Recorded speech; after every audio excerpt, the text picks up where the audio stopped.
are being killed. School children are being raided and killed. And I don't even want to say how, but as viciously as I've ever heard. Are you uncomfortable? No, that's the part of the world that I know. Very comfortable. Was able to get them together and sell it. And not only that, we're getting for the United States a lot of the mineral rights from the Congo as part of it. They're so honored to be here. They never thought they'd be coming to. Look, this is a very tough part of the world. They never thought, they were just telling me, they never thought they'd ever be coming to the White House, and they're so honored. And so we're going to give them a great big reception. But that's after many years of fighting. It's a great thing. That's at 3 o'clock, I believe. Congo to sell minimal rights to the United States. Structured as a peace deal, but we know there's more to it. Welcome to This Week in Africa, your weekly live stream where it's a collaborative effort between Authentic African and the Gloria Ayo. We break down this week's breaking news and the impact on Pan-Africanism and Africa's independence. Today, we dive into the corporate conquest, the quote-unquote peace deal, securing quote-unquote Congo's peace between the DRC and Rwanda. But before we get into today's stories, we'll do some introductions. I'll turn it over to my co-host to introduce herself, and then I will introduce myself. Hello, everybody. My name is Gloria Ayo. I am the creator of The African Story, also the host of The African Story, and just very passionate about all things Africa, getting Africa where it needs to be. Very happy to be back. Hi, Joe. Welcome back, and I'm happy to have you. I am Joe Hatagwa, the founder of AuthenticAfrican.com, e-commerce site that sources ethically sourced products from the continent of Africa, handmade baskets, instruments, all kinds of different things made on the continent for distribution globally. I also run Authentic African, the social media platform meant to bridge the gap between Africans on the continent and living in the diaspora, with the ultimate goal of getting people to do three things on the continent: visit, invest, and or potentially move to the continent. So with that, we are going to get into today's story. So again, the headline story today is basically trading blood for batteries. This is the mineral deal that the United States is doing with the DRC under the guise of a peace deal. We're going to go over a ton of different stories today. That's the top story.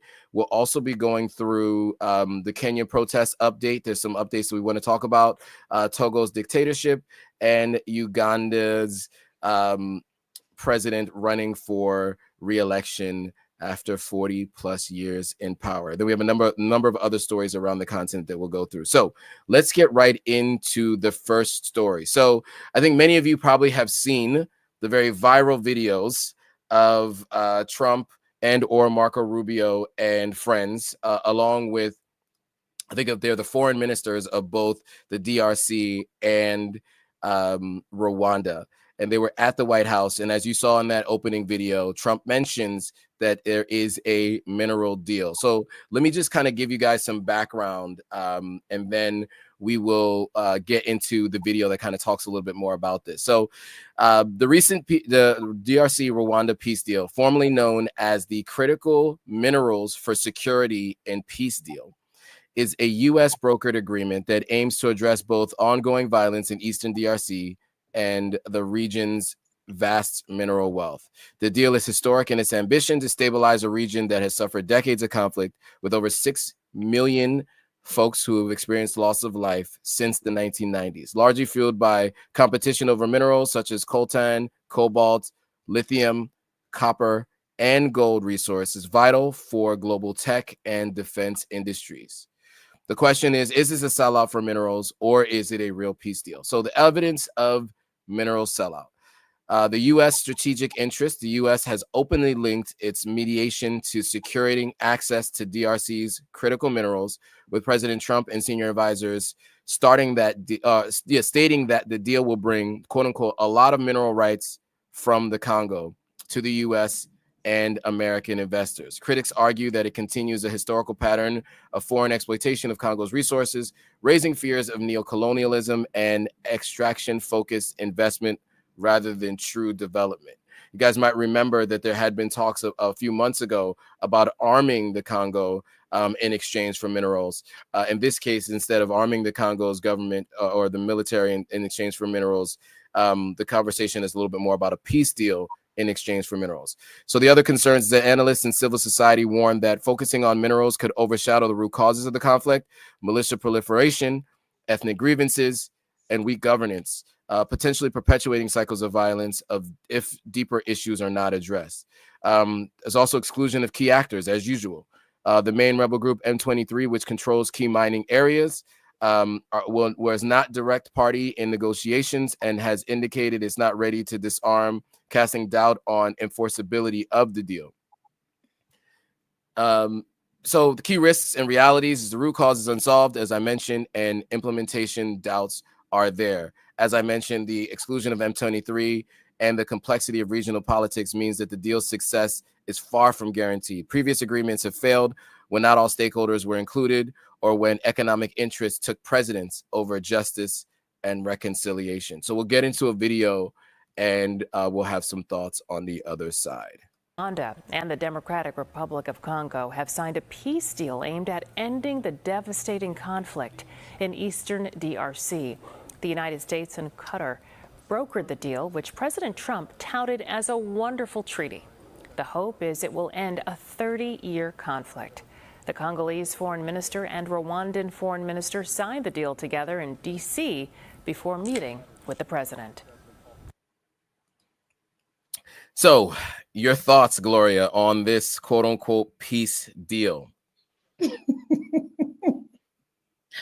Anyway, it's no news that the DRC holds over 70% of the world's cobalt reserves, and that for over a century, Congo's mineral wealth has never truly served the Congolese people.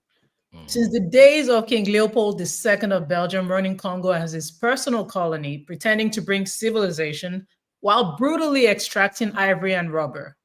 So Congo's economic structure has remained extractive since then. Matter of fact, these minerals meant to bless Congo have felt like a curse. Patrice Lumumba would have been 100 years old yesterday, July 2nd. He had pushed to nationalize Congo's mineral wealth and keep decision-making in African hands. We know how tragically that ended. Mobutu Sese Seko, who overthrew and unalived Lumumba, then enforced policies that would allow foreign companies continue access to minerals in exchange for political support. So every shift in leadership since, from Laurent Kabila to Joseph Kabila, has been shaped by who controls Congo's minerals and who benefits from them. This deal with Trump seems to offer a path to stability, but some would argue that peace is way more important. You talked about the exclusion of M23. If they are controlling, if these people are still armed and they're in mineral-rich areas, and they're not, and I'm not trying to excuse what they're doing or justify what they're doing, but it seems like, for the optics, perhaps they excluded them because including them would probably be an admission by Rwanda that they are actually behind M23. But not including them could also set a very dangerous precedent in that, diplomatically and structurally, it's just not a good look. They are present, like I said, in mineral-rich areas. So making them a central actor, or noting that they are a central actor in the instability going on in the region is actually the first step. When you leave them out, the deal addresses the political surface, but you're not dealing with the military and economic reality on the ground. So the unrest may continue whether or not Trump is involved. But all that said, the big question is it's not about whether or not we desire peace. We want peace.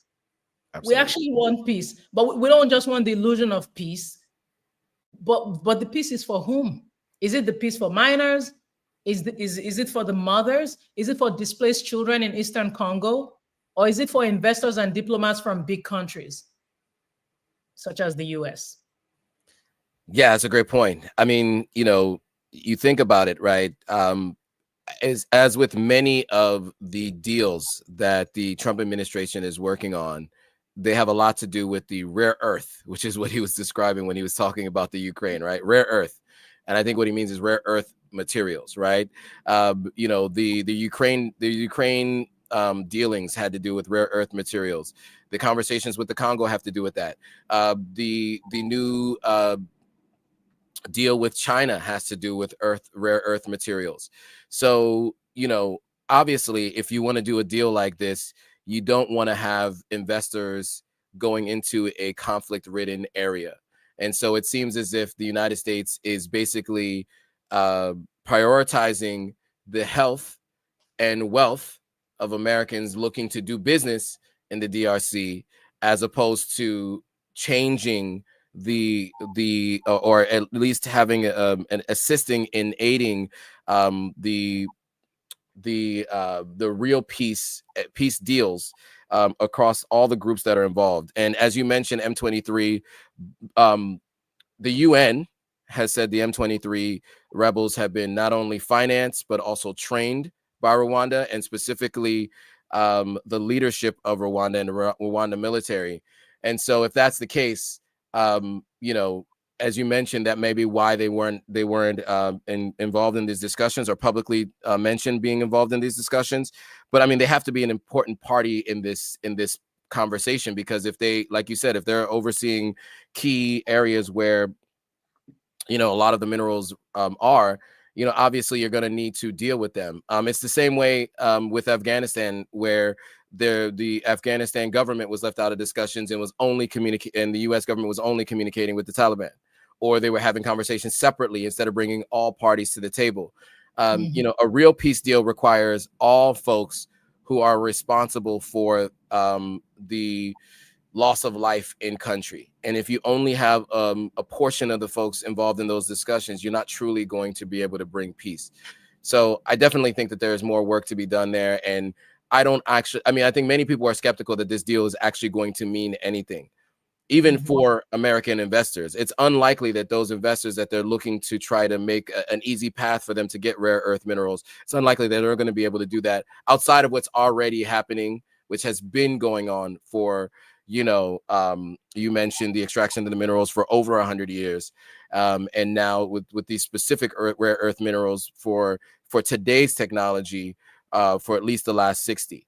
So with that, I'm going to play one more video, just speaking to Trump's response, and then we'll give some commentary on the other side. Very severe penalties, financial and otherwise. Can you share with us what can happen if one of the parts violate this peace agreement? Because we don't want war to come back to DRC. I'd rather not say. I would just say that there are big penalties if they violate, and they're not going to. I don't think they will violate. I think they mean it, but we have very severe penalties, financial and otherwise.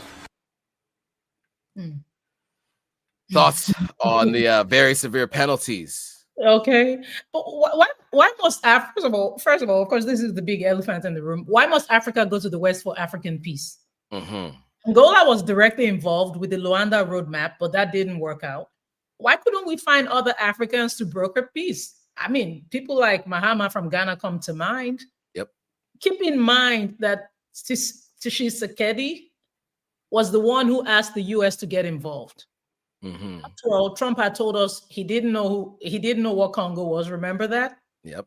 So now Trump is actually, you can hear the boast, you know, him boasting rather, of how they came to him, and they're so happy to be in the White House, and they never thought this day would come. Bro, you are giving away minerals, and you're talking about how happy you are to be at the White House? Right. The truth is that real peace can only be African-led. No foreign power, no matter how well-intentioned, can substitute for African ownership of African problems. Non-African powers can give their support. They can provide resources or diplomatic backing, but when they take over the process, they also take control of the outcome, and that's exactly what we're seeing. Well put. I really don't have anything else to add. I think we've covered it all. I think the last thing I'll say to tie a bow on this is, you know, just think about it this way. And, you know, I will say for those watching, You know, I am a proud American citizen to have my, you know, my blue passport. So, but I will say this, you know, anytime the United States is involved in any foreign affairs where there is a conflict, you better believe that there is a benefit to the United States, right? When there are conflicts happening and there's no benefit, America does not get involved. So when it comes, yeah, when it comes to talking about human rights violations, and it depends on how we get involved, right? Sometimes we get involved militarily in order to continue the human rights violations. You guys decide what countries I'm talking about there. Sometimes we get involved militarily to stop quote unquote human rights violations. And in that case, that would be to overthrow someone who the United States does not prefer to be in office, and to replace them with someone else they do prefer. With regime change, you can decide on what countries we're talking about there. We could say specifically in Africa, you've already mentioned an example of where that's happened. And so just know that this wasn't about DRC and Rwanda peace. This was about U.S. interest in what's under the ground in the DRC. So just want to say that to tie a bow on it. There were some thoughts here. So Roy Marshall says, after 30 years and 6 million with loss of life, it was obvious that Africans needed outside assistance for some sort of end this slaughter. Do you expect other countries to help Rwanda, Congo for nothing? So Roy, I'll take a shot at this, and then I'd love to hear your thought. So I would say first things first is, do we really think that this is going to be a real peace deal? Right? Like, let me ask you, Roy, if you really think that this is going to lead to peace. You think that that's going to really happen? Because the United States doesn't have a track record of having peaceful transitions or leading to peace. We've done more destruction, unfortunately, than peace in most of the countries we get involved. Ask Afghanistan, ask Iraq, ask Iran, right? When the United States gets involved, it doesn't usually end in peace. So just be clear on that. I don't know if you have any other thoughts, but I'd love to get. Well, I mean, you've said it all.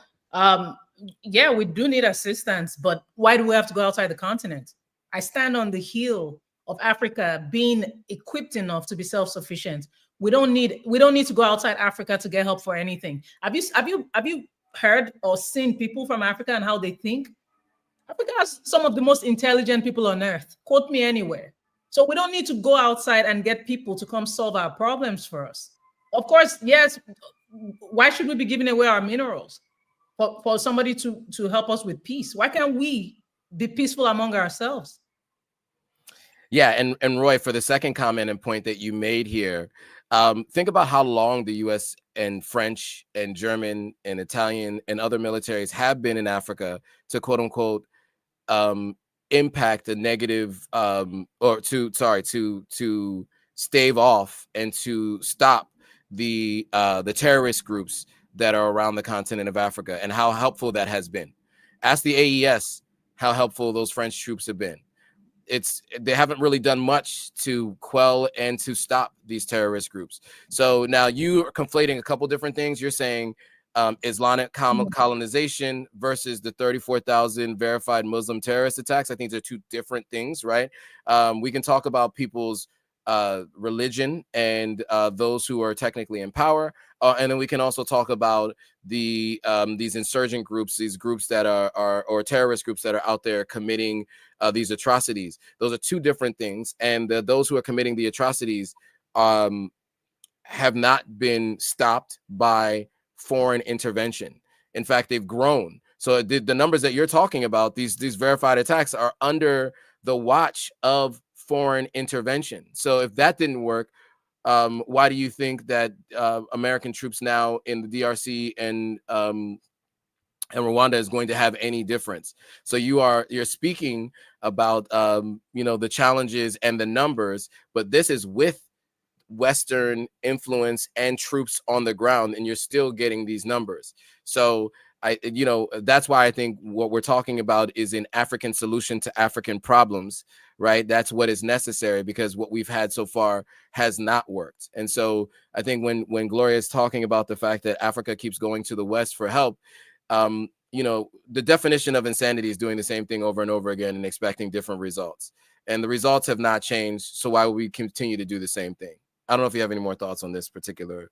Yeah, and I do get why people like Roy would say Africa needs outside help for peace in the Congo, especially given how prolonged and complicated this conflict is. But we do have to be honest about why that help is often needed. Much of the instability in Congo and across the region can be traced back to external interference in the first place, from colonial exploitation under King Leopold II to Cold War era proxy battles. The scramble for minerals today, foreign involvement hasn't helped in any way. It's failed to bring peace. It's deepened the wounds, and peace in Congo will only be sustainable if it's rooted in African agency. If groups like M23 can be held accountable, you know, relying on this help from the US or wherever often means that foreign powers come in prioritizing their own strategic or economic interests, whether it's for cobalt, copper, or regional, or even if all they want is influence. We've seen this cycle before. So no, Africa doesn't need help in the sense of dependency. What it needs is for external actors to stop fueling instability behind the scenes, and for African states to strengthen their own mechanisms, to be able to trust in themselves, to be able to invest in long-term solutions that center the Congolese people, not outside people from outside coming in to help us. Peace is possible, but it has to be earned on Africa's terms, not least through some partnership in the US that is definitely going to come with strings. So why even go that route? Well put. And there's a couple of comments from Instagram that I do want to cover just to make sure we get those comments up. So, you know, ATUN2 Sirius says, and that's why the US wants these minerals to help other countries and to be involved with other countries. I'm not going to say which ones they said. Africans don't need to knock on US door for support. This is AMSW. AMSW says, I won't read that one actually. Lady Jane 57 says, this is not peace. This is an opportunity for the US to take the minerals for little in return. Africa has to start thinking of the long game and not immediate gratification for their leaders. Well put.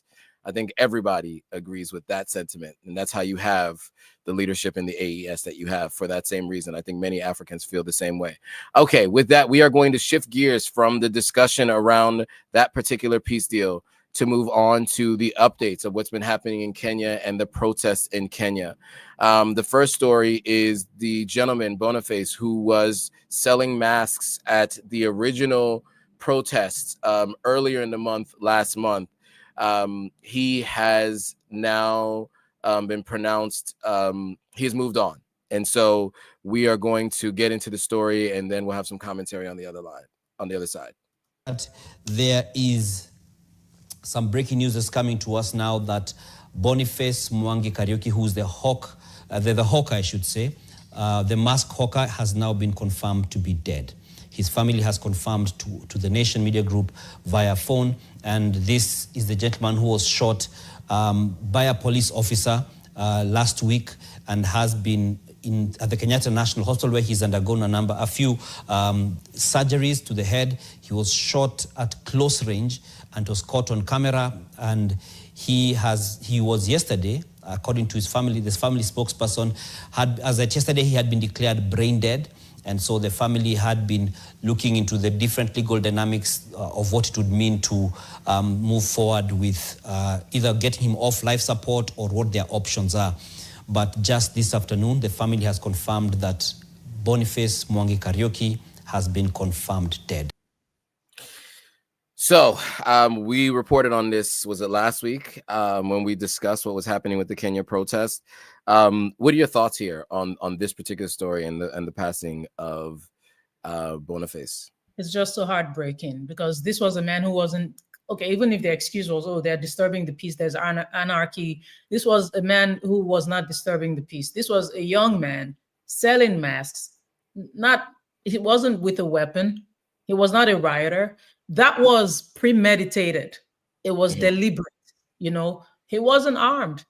All he was doing was trying to earn a living, even with everything going on with the unemployment rate, with the chaos happening. And what has happened to him is, it further proves and shows what happens when you have a government that has chosen to respond to civil dissent with the language of force. It's just so sad. I like how you said that, chosen to respond to civil dissent with the language of force. And I think that really speaks to what we're going to talk about in a moment. But yeah, I mean, what you see is this rhetoric, and I was not as aware of this. I'm glad you put it on my radar, that the politicians in Kenya give license to the police to act the way they do, because you kind of wonder how this happens, right? The way they go about hunting people down. You guys saw the video from last week, right? How we opened with that video where, you know, one of the police officers shot a person, and then you saw that person unalived, and then someone else running away, and they kind of, you know, hunted them. They like ran after them and shot at them and unalived that person as well. And you kind of wonder where that comes from. And, you know, I think what I want to do is maybe jump to a video, because you made a great point of one of the leaders talking, and you kind of get an idea of why people the police have been responding the way they do. So the Interior Minister ordered police to shoot anybody approaching a police station, basically manufacturing consent for extrajudicial unalivings under the guise of protecting armories. Police lied that a teacher had unalived himself in a jail cell. So what stops them from lying again? The same minister told the Senate recently that he doesn't have the power to order police. But what changed? So let's watch this video. We'll give some thoughts on the other side.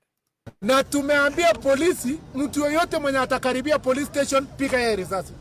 Mtu yoyote.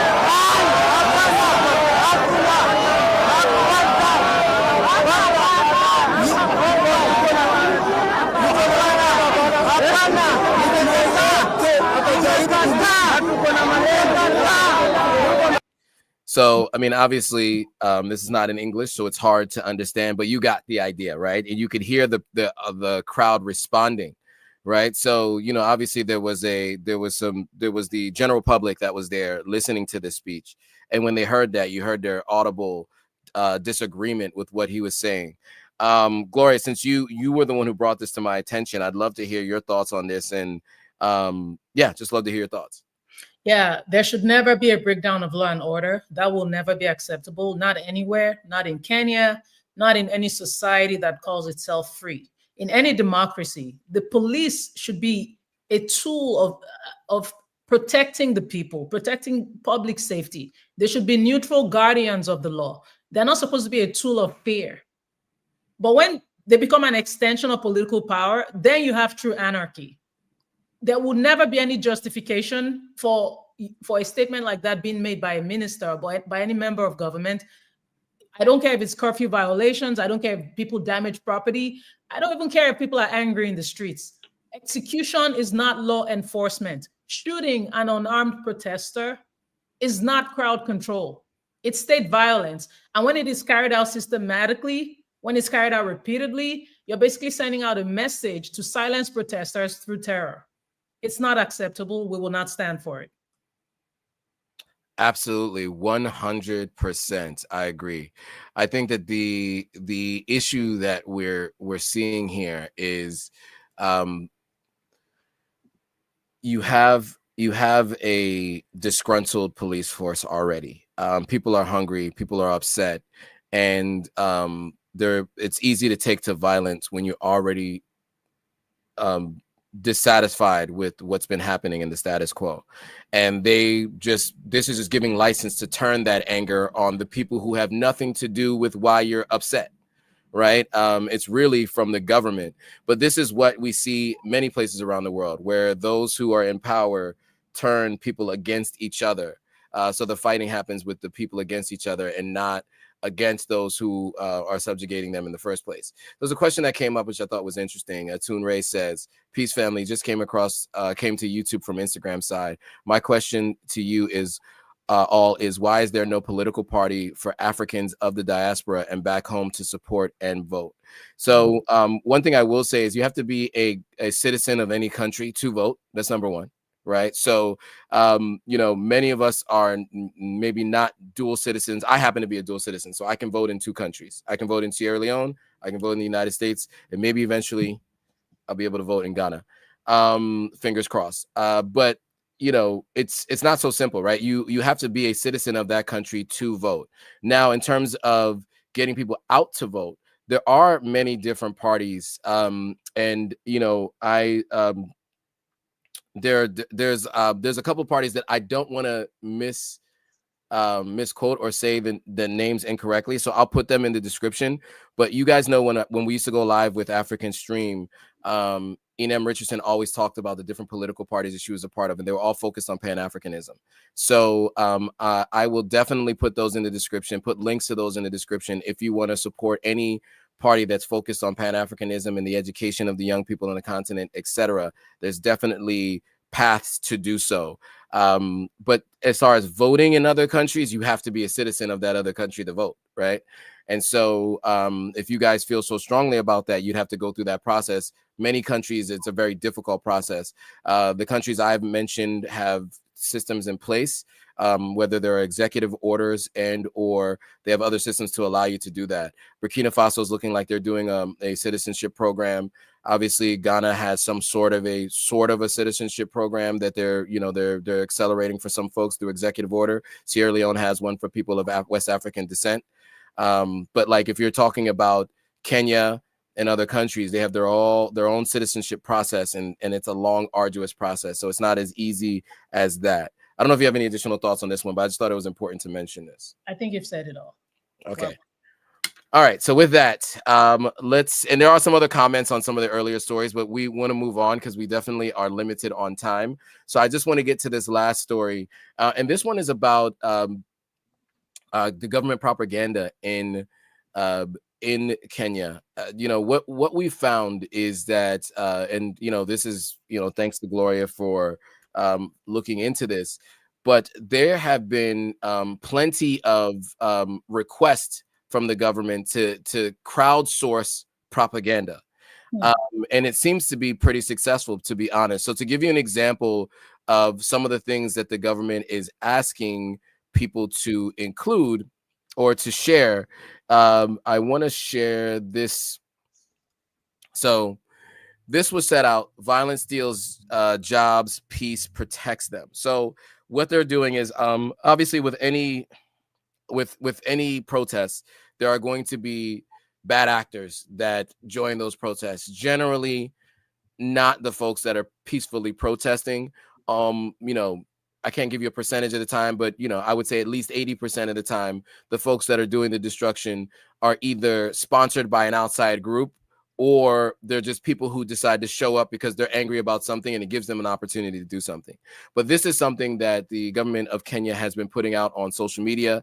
There were hashtags around it: Stop the Anarchy, etc. So this is basically what they're doing to crowdsource propaganda. So let me get to a video that basically dives a little bit deeper, asking for the assistance of the general public to come in and offer more content so they can use to kind of continue their propaganda against the protest.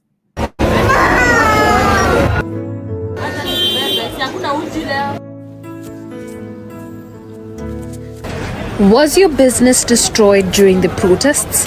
Help us document the damage. Take a video of the destruction. Show us what happened. Make sure to include your location. Then post it online using the hashtag receipts of distraction. Your video could be the proof that gets justice. Let's make every case count. Dante ndo alinipigia akaniambia umelala na kwako kunavunjwa. Kazi ni kwa tu kuharibu na kuvunja. We got the idea there. So government propaganda using what's happening here in these incidents to try to galvanize the public against the protests. Your thoughts, Gloria? Yeah, first of all, my condolences to people who've lost things, properties, people who genuinely lost things, properties, business, whatever it is. That can never be cool. It reminds me of the Rodney King riot that happened in Los Angeles, and how I think California lost, was it $1 billion or something like that? yeah, it was, and this isn't to justify destruction of properties, but this is what happens when you have a government, or when you have, in the case of Rodney King, it was police brutality that led to what happened. These are things that could come from it. And this is why the governments have to do the right thing to protect the people in the first place. Throughout African history, governments have used this playbook now to the claims by the government. They've used this playbook of gaslighting the people, if you will. Of course, we know the pattern in South Africa during apartheid, with protesters being seen as threats to national security. And then to have our own governments, indigenous African governments, calling protesters anarchists is only a way to what's the word I'm looking for? Delegitimize dissent by framing it as dangerous and then responding with force. The right to protest should not morph into the right to destroy, but the power of the state must also not transform into the right to execute. There is no legal, political, or moral justification for using live ammunition against unarmed civilians. And this online propaganda, which you pointed out, because we did a deep research on this, hashtags receipt of destruction, hashtag stop the anarchy, this online propaganda campaign under these hashtags, they look like a call for peace, but it's basically a way to shift blame for state violence onto protesters. So it looks as if the government is not shooting citizens, but what they're doing is basically defending Kenya. It's just for the optics. Calling it terrorism is especially dangerous. If peaceful protest is now terrorism, what becomes of democracy? It criminalizes ordinary citizens who all they're asking for is for their government to do right by them. So instead of giving the reforms they're asking for, you're worried about the optics, and you're more focused on invoking fear. It raises a lot of questions. Absolutely. And as you mentioned, we did do some research on this, and I neglected to share it earlier when I was talking about this. But here's some of what you're seeing under the receipts of destruction hashtag. So you can see here that this is, I mean, and you know, if you're going to use government propaganda to try to get people on your side, this is the way they do it. And this is actually well orchestrated. Although we disagree with what they're doing, they found a way to galvanize some of the public to get folks to get involved.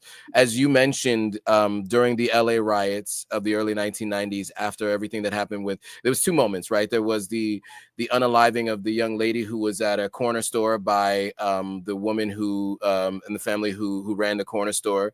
And then there was the Rodney King beating shortly thereafter.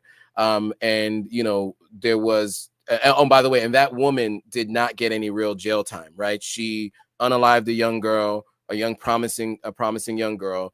And then the Rodney King beating happened immediately after. And then almost shortly thereafter, there was the O.J. Simpson trial, which is why I think the public was fed up with how the police and the government were handling these unalivings and or severe beatings of Black people in the streets, that they rejoiced in the exoneration of a murderer, or likely a murderer, right? And I mean, I can't. He was obviously, deemed not guilty, but I think that was just Johnny Cochran's good defense. I think he not did it. He was involved, but yeah, I mean, that was all. And what you had was these LA riots that, over $1 billion in destruction, and that happened because of the situation and the circumstances that put those people there. So it really is unfortunate that there's this damage that happens to the very people who are in the same community as the people who have been subjugated that led to this. But that is a byproduct of a government and a system that leads to those kinds of protests in the first place. And so, I think that the government of Kenya, what they're doing here is, I think it's a dirty trick, but, they're using every possible thing in their power to ensure that they get people on their side, because, how else can you justify the unaliving of people, hunting people down and shooting them in broad daylight without trying to use something else to get people on your side? With that, we will pivot to a couple of more stories that we wanted to call out directly because on the continent, we see very frequently, and you know, African Stream did a great story about this, about some of the leaders on the continent, how long they've been in power, right? I think it was William who reported on this, and he kind of went through the list of folks that have been in power over 30 years. And there were like honorable mentions, people that have been in power 15, 20 years. And they find ways around their country's constitution in order to stay in power. So we got two stories that are along those lines. And the first of which is in Togo, which there have been protests and also some destruction happening there as well. So we'll get to this and then we'll have some commentary on the other side. Several people were killed during anti-government demonstrations in Togo last week, said human rights activists who also accused security forces of using, quote, shocking violence against protesters. The protest began last Thursday as people took to the streets to call for the resignation of longtime leader Faure Gnassingbé amid what government critics called a cost of living crisis. A joint statement by 12 Togolese civil society and human rights groups accused security forces of carrying out arbitrary arrests, beating civilians with batons and ropes, and of stealing and destroying private property. The statement said 3 bodies, including 2 minors, were found in a lagoon east of Lomé, and 2 more in a lake in one of the capital's districts on Friday. Another 2 bodies were found in another Lomé district on Saturday. A government statement dated Sunday acknowledged bodies were recovered from the lagoon and the lake, but said the deaths were due to drowning. The protests are a part of ongoing political turmoil in Togo. In May, Gnassingbé took the powerful new role of President of the Council of Ministers, which has no fixed term limits. Civil society groups described the move as another indication of democratic backsliding in West Africa. Gloria, your thoughts? We reported on Togo recently, and now here we are with another Togo story. Oh, yeah. So you see why I wasn't impressed when we talked about Togo joining the Alliance of Sahel States? If they do join it, right? Right. They can't, or them, you know, the rumors being put out there that they were considering it. Right. At this point, you can join the Alliance of Heavenly Angels for all I care, but I will never endorse what his family has done to Togo. Faure Gnassingbé came to power in 2005 after the death of his father. And his father had ruled Togo for 38 years, making him one of Africa's longest serving leaders.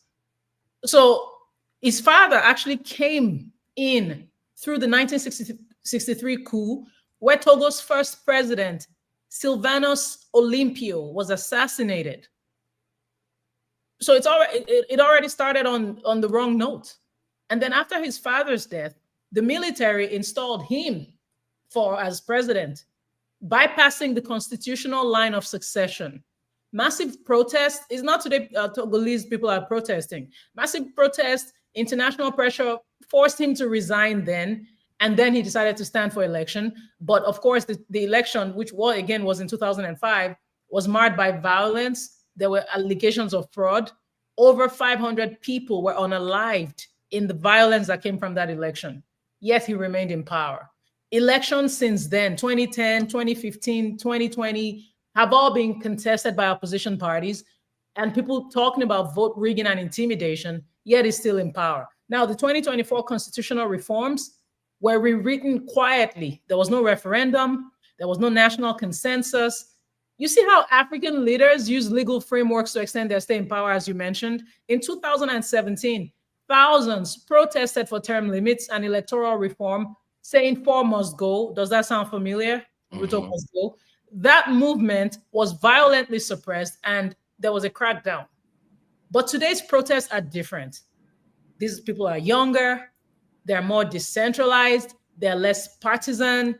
Many of those protesters today were only children when Faure took power. So just imagine the fact that they've not known any other leader but this man. So now they're mobilizing on the internet. And just like Ruto, Faure has accused protesters of anarchy and spreading disinformation. And of course, in all of this, and this brings me back to the Trump story on the peace deal, where's the African Union in all of this? Where is ECOWAS regarding what's going on with Togo? They keep quiet. When there's constitutional coup, they're quiet. They treat it with less urgency than military coups. When soldiers take power, they're condemned, but when presidents quietly remove term limits, they're left alone. Great point. And you can imagine why, right? I mean, if you can do it yourself, they would, and they're hoping to be able to do it, right? So like you said, when there's constitutional coups, they keep quiet. And they have on many occasions. They continue to happen, right? But when, as you said, when there's a military coup, then they get nervous, because then it could potentially happen to them. I'm interested to see with new leadership in ECOWAS if that changes. And with that, we'll move on. So a couple other things. So I will say the All-African People's Revolutionary Party was the name of the political party that I was looking for that I could not remember for the life of me. But I now remember it. So if you guys just type in All-African People's Revolutionary Party, I did put that in the comments. So for the person, the commenter who asked that question earlier, they have social media handles that you can follow what they're up to. You can go to their website and sign up for their newsletter and follow what they're up to. If that is of interest to you, again, it's the All-African People's Revolutionary Party. Okay, and to the last major story that we're going to cover around the topic of remaining in power is Uganda's Museveni, who's been in power for over 40 years, and he has recently announced he is going to run for re-election. This is the constitutional surprise, right? Surprise, surprise. So this is the constitutional coups that Gloria was referencing earlier. So let's get to this video and we'll have some commentary on the other side. Uganda's longtime ruler, Yoweri Museveni, says he intends to run again in next year's presidential election. The 80-year-old has been in office since 1986, when he seized power after a 5-year civil war. The ruling party's amended the constitution twice in the past to allow Museveni to extend his rule. His closest opponents expected to be the singer-turned-politician Bobi Wine, who says he was rigged out of the victory in 2021 presidential elections, which were marred by violence. Arkham Webb is following developments from Nairobi in neighbouring Kenya. President Museveni will have been in power for 40 years by the time the next elections take place in January next year. And for more than 20 years, there's been visible and growing discontent with his rule, particularly in urban areas, Kampala, the capital, and other towns and cities, and particularly among young people. Okay, so you know, we've talked about Bobi Wine and Museveni's, what was this? His son's bodyguard. Oh, sorry, was it Bobi Wine's bodyguard was taken into custody by Museveni's son? Yes.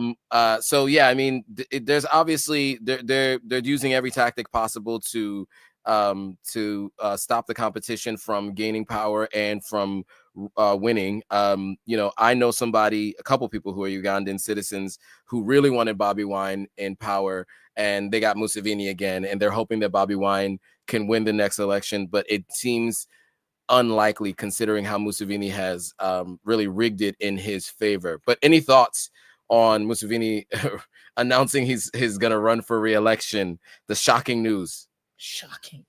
From one dynasty to another. Togo to Uganda. You know, in Togo, the father passed it on to his son, and now this man is likely to pass it to his son. His son is patiently waiting to take over from him. Of course, the announcement is unsurprising to me and definitely unsurprising to many Ugandans. And what this will do, as has been established, is it would extend his presidency to over 4 decades, making him one of the longest serving leaders, not just in Africa, but throughout the world. And at 81 years old, Museveni thinks he's so fit to keep leading Uganda. You know, the irony is that he was widely praised as a reformist when he first came in. He promoted market liberalization. He fought HIV/AIDS with transparency.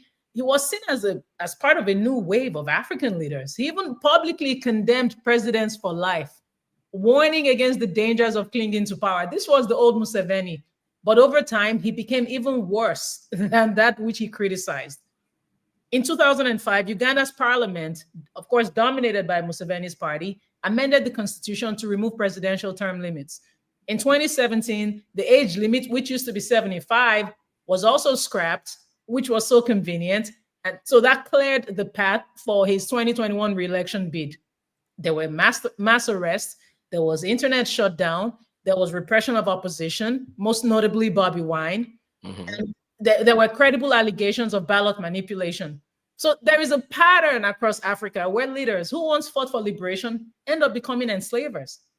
Robert Mugabe in Zimbabwe, who ruled for 37 years, Paul Biya of Cameroon, who's still in power since 1982, Nguema of Equatorial Guinea. And it's sad that 75% of Ugandans have never known any other president. And this man, as I said, is clearly setting up his son to replace him. No leader, however foundational, is irreplaceable. And no system that depends on one man or his family is going to endure. Well put. I have nothing else to add. I will just say, let's hope for Bobby Wine. That's what the Ugandan people want. So let's see. Fingers crossed. All right. So we're going to get to some of these Africa Briefs headlines from around Africa quickly, talking about them and giving you guys the opportunity to look them up on your own.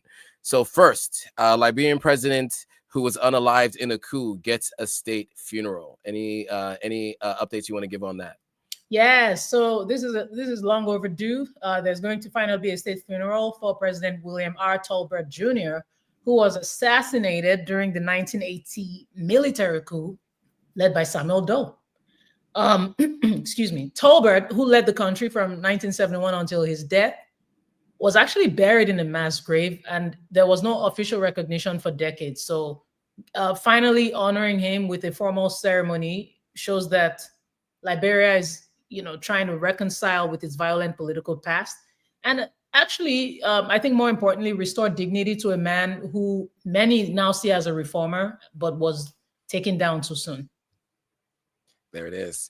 And then the monkeypox crisis. I've talked about this on my own separate live stream because Sierra Leone had seen an increase in cases, now recently a decrease in cases in monkeypox. It's kind of, it's gone through ebbs and flows throughout history. In the 70s, I think, is when it was first really widespread. And then it kind of had gone, underground for a while, but now it's making a resurgence around the continent. And it seems like many of the cases have actually been coming from Europe, by the way. But anyway, any thoughts on the crisis deepening across the continent of Africa amid aid cuts? Yes, so new outbreaks have been reported in Central and West Africa, and there are concerns that international neglect, the aid cuts, as we all know about that, we've talked about on this show, could make this a full-blown public health crisis. My concern is how we tend to want to respond, to maybe help Africa in the interest of protecting ourselves in the West, for instance, because Mpox only gained serious attention after cases appeared in Western nations, yet it's been endemic in parts of Africa for decades. So our fingers crossed, that this ends, but we don't want people coming to rush to Africa to help Africa because you have interest to protect. If you're going to help Africa, which I don't believe Africa needs aid, but if you're going to assist Africa, then do it because you truly care. But is there such a thing? Right, exactly.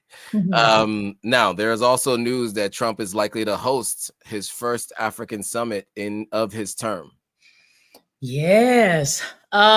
So Trump has announced plans to host his first Africa summit. You can see a renewed interest in Africa ahead of the, I think this is just me. I think Trump is softening now more towards Africa. I'm hearing more of a respectful tone. I don't know if what's going on with old dude, Elon Musk, is he's threatened to deport Elon, but whatever. But anyway, I don't know if now he's deciding to just see Africa for himself. I mean, the comment to the reporter who he talked about how beautiful she was. I mean, those are just almost as if it was surprised to see such a beauty come out of Africa. Bro, we have many of them, and of course she is beautiful. But I'm just seeing him softening more, and I like to see it. Yeah, I mean, look, it'll be interesting to see what that means and what his plans are and what his administration's plans are with these meetings. I think, as we've talked about over the last couple of years in separate discussions and on this platform, the U.S. is behind on building its relationships with the continent of Africa, right? China and Russia had made great strides during the first Trump term. throughout the Biden term. And then again, now you're seeing a lot of Russia-China relations with Africa expanding, right? China removing tariffs on African countries, Russia talking about eliminating debt with different African countries. So with all of those, that progress happening, I think the United States is behind, and everybody is rushing for Africa's mineral resources, right? Ideally, you know, we see Africa focus more on working with other countries on the continent to build these partnerships. But you know, they're already globalizing. They've already have been, and just expanding on it. And so the United States is just trying to catch up. And then the last is, sorry, go ahead. I'm sorry, Joe. I forgot to add that the summit is supposed to be on July 9 at the White House. I don't know why they have to go to America, but whatever. It's gonna there are gonna be 5 countries: Gabon, Guinea-Bissau, Liberia, Mauritania, and Senegal. Got it. I'm interested to see how the president of Senegal responds afterwards. He's been one that people have been watching very closely. Some are disappointed by him. Some people feel like may end up being a part of the AES. It's all still up in the air, so we will see. And then lastly, Ethiopia formalizes $3.5 billion debt restructuring.